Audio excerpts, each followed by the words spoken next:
Hi, in this video I'll help you get to know your car a little better. At the end of this video I've put together a straightforward infographic that summarizes all the key points. Like, subscribe and comment below. It really helps. Hey everyone, and welcome to our explainer. Today, we're going to tackle a really specific check engine code that can pop up in Chevrolet vehicles, P2797. So let's get right under the hood and figure this thing out, shall we?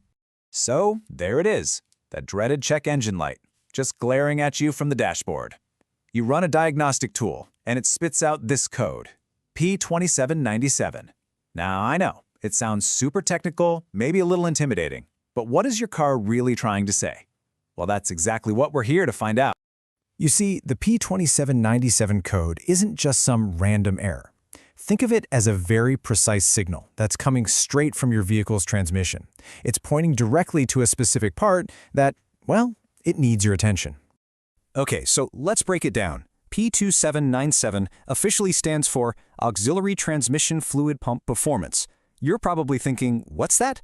Well, in plain English, it just means your car has a secondary fluid pump in the transmission, and your car's main computer thinks it isn't performing the way it should.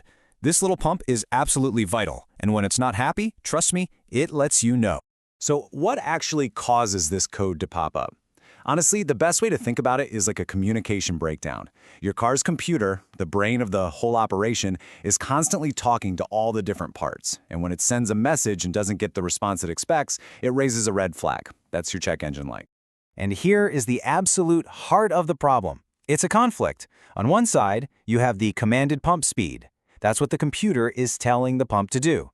On the other side, you've got the actual pump speed, what the pump is physically really doing. The P2797 code gets triggered when there's a major disagreement between these two.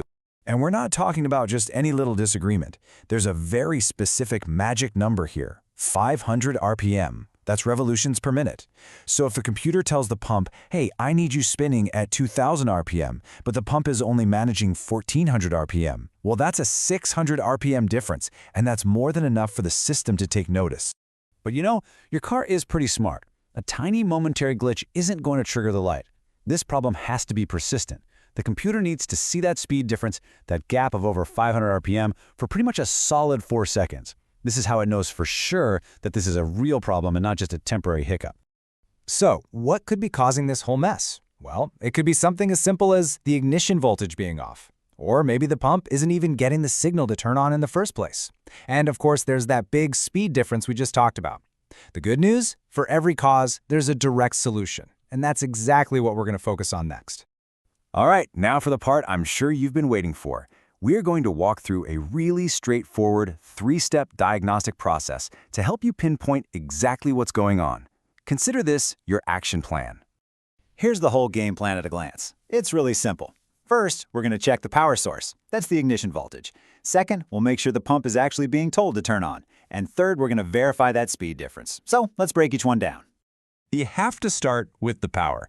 I mean, before you even think about touching the pump itself, you have to make sure the whole electrical system is on a solid foundation. Because without the right voltage, nothing else is going to work the way it's supposed to. Okay, so for step 1, you'll want to grab a digital multimeter and check that ignition voltage. You are looking for a nice, steady reading somewhere between 8 and 18 volts. If what you're seeing is outside that range, higher or lower, then that's the very first problem you need to solve. All right, moving on to step 2. Once you've confirmed your voltage is right where it should be, you need to check if the pump is even getting the signal to turn on.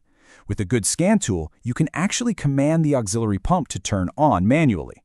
If it doesn't respond, well, then you know the problem is likely in the command signal itself or the circuit that controls the pump. And this brings us right back to the final check, the very core of the issue. With the pump commanded on, you're going to use your scan tool to compare the commanded speed to the actual speed. And your goal here is super simple. You want to see that difference drop to less than 500 RPM. If you can get it there, your system is in good shape. Okay, so let's put this all together. Let's do a quick recap of what a perfectly healthy system should look like. You can think of this as your final checklist, the one that's going to make sure that P2797 code stays off for good. So to wrap it all up, here are the 3 green lights you're looking for. First, your ignition voltage is stable, right there between 8 and 18 volts. Check. Second, the auxiliary pump actually turns on when you tell it to. Check. And third, that critical speed difference between what the computer wants and what the pump delivers is under that 500 RPM threshold. If you can check off all three, you've solved the puzzle. So there you have it, the P2797 code completely demystified from what it is to why it happens to how you can diagnose it step by step. The real key here is just being methodical. Now that you understand the what, the why, and the how, hopefully that little check engine light seems a whole lot less intimidating. You've got this.